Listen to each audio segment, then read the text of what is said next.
ನಾನು ಹೇಳುವುದು ನಿನಗೆ ಕೇಳಲಿ ಎಂದು ಕೆಲವು ಸಲ ನನ್ನ ಮಾತುಗಳು ಕ್ಷೀಣವಾಗುತ್ತವೆ.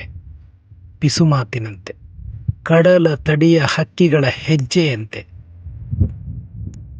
ದ್ರಾಕ್ಷಿ ನುಣುಪಿನ ನಿನ್ನ ಕೈಗಳಿಗೆ ಪದಗಳ ಮಣಿಹಾರ, ಮತ್ತೇರಿದ ಗಂಟೆಯ ಅಮಲು ಮಾತು. ದೂರದಲ್ಲಿ ನಿಂತು ನನ್ನ ಮಾತುಗಳನ್ನು ನಾನೇ ನೋಡುತ್ತೇನೆ. ಅವು ನನ್ನ ಮಾತುಗಳಲ್ಲ, ನೀನದರ ಒಡತಿ. ಏರುತ್ತವೆ ಅವು ಬಳ್ಳಿಯಂತೆ ನನ್ನ ಹಳೆಯ ನೋವುಗಳ ಮೇಲೆ. ಹಾಗೆಯೇ ಹತ್ತುತ್ತದೆ ಆ ಬಳ್ಳಿ ಒದ್ದೆಗೋಡೆಗಳ ಮೇಲೆ. ಕಾಲದ ಈ ಕ್ರೂರ ಆಟವೂ ನಿನ್ನ ಕೊಡುಗೆಯೇ ಗೆಳತಿ. ಹಾರುತ್ತವೆ ಅವು ನನ್ನೆದೆಯ ಕತ್ತಲಿನಿಂದ ಆ ಶೂನ್ಯದ ತುಂಬ. ಈಗ ನೀನೇ ನೀನು, ಬಯಲು ತುಂಬಿರುವ ಬೆಳಕು ನೀನು.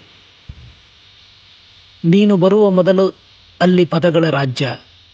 ಈಗ ನೀನಿರುವ ಏಕಾಂತದಲ್ಲಿ ಅವುಗಳದೇ ಹುಯಿಲು. ಅವುಗಳಿಗೆ ಗೊತ್ತು ನನ್ನ ಅಳಲ ಜಾಡು, ನೀನರಿಯೇ ಅದರ ಪಾಡು.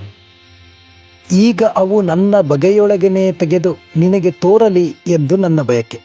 ಹೇಗೆ ಕೇಳಲಿ ನೀನು ಎಂದು ನಾನು ಬಯಸುವೆನೋ ಹಾಗೆಯೇ ಕೇಳಿಸಲಿ ನಿನಗೆ ಮಾತು. ಬೇಗುದಿಯ ಗಾಳಿ ಈಗಲೂ ಎಂದಿನಂತೆ ಅವುಗಳ ಮೇಲೆ ಬೀಸುತ್ತದೆ. ಚಂಡಮಾರುತದಂಥ ಕನಸನ್ನು ಆಗಾಗ ಅಬ್ಬರಿಸಿ ಮಾತು ಮಹಲುಗಳ ಕುಟ್ಟಿ ಕೆಡವುತ್ತದೆ. ನೋವು ತುಂಬಿದ ನನ್ನ ಮಾತುಗಳ ತುಂಬ ಹಲವು ದನಿಗಳು ನಿನಗೆ ಕೇಳುತ್ತವೆ. ಆದಿಮ ದನಿಗಳ ಕೊನೆಯಿರದ ಪ್ರಲಾಪ, ಕಳೆದ ಕಾಲದ ನೆತ್ತರ ನೆನಪು. ಸಂಗಾತಿಯೇ, ನನ್ನ ಪ್ರೀತಿಸು, ಕೈ ಬಿಡಬೇಡ.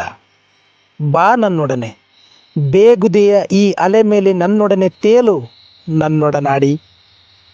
ನನ್ನ ಪದಗಳಿಗೆ ನಿನ್ನೊಲವಿನ ಅಂಟು, ಎಲ್ಲವನ್ನು ನೀನು ಆವರಿಸಿಕೊಂಡ ನಂಟು, ಎಲ್ಲವನ್ನು ತುಂಬಿಕೊಂಡ ನಂಟು.